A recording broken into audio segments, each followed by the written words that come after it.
പുതിയൊരു വീഡിയോയിലേക്ക് എല്ലാവർക്കും സ്വാഗതം.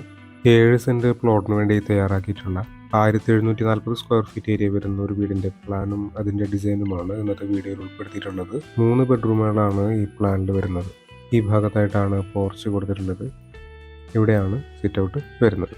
സിറ്റ് ഔട്ട് നിന്നും ഈ ഒരു ലിവിംഗ് ഏരിയയിലേക്കാണ് കിടക്കുന്നത്. 360 സെന്റിമീറ്റർ എന്നതാണ് ലിവിംഗ് ഏരിയയുടെ അളവ്. ഈ ഭാഗത്തായിട്ടാണ് ഡൈനിങ് ഏരിയ കൊടുത്തിട്ടുള്ളത്. 3 ബെഡ്റൂമുകളാണ് ഈ പ്ലാനിൽ വരുന്നത്. ഇത് ആദ്യത്തെ ബെഡ്റൂമാണ്. 330-360 സെന്റിമീറ്റർ എന്നതാണ് ഈ ബെഡ്റൂമിൻ്റെ അളവ്. ഈ ബെഡ്റൂമിന് ഒരു അറ്റാച്ച്ഡ് ബാത്റൂം കൊടുത്തിട്ടുണ്ട്. ഇത് രണ്ടാമത്തെ ബെഡ്റൂമാണ്. 330-360 സെന്റിമീറ്റർ എന്നാണ് ഈ ബെഡ്റൂമിൻ്റെ അളവ്. ഈ ബെഡ്റൂമിനും അറ്റാച്ച്ഡ് ബാത്റൂം വരുന്നുണ്ട്. ഇതാണ് മൂന്നാമത്തെ ബെഡ്റൂം. 330-350 സെന്റിമീറ്റർ എന്നാണ് ഈ ബെഡ്റൂമിൻ്റെ അളവ്. ഈ ബെഡ്റൂമിനും അറ്റാച്ച്ഡ് ബാത്റൂം കാണാവുന്നതാണ്. ഈ ഭാഗത്തായിട്ടാണ് കിച്ചൺ കൊടുത്തിട്ടുള്ളത്. 1700 സ്ക്വയർ ഫീറ്റ് ഏരിയ വരുന്നതുകൊണ്ട് തന്നെ 35 ലക്ഷം രൂപയ്ക്ക് മുകളിൽ ഈ ഒരു വീടിൻ്റെ ബജറ്റ് കണക്കാക്കേണ്ടതായിട്ട് വരും.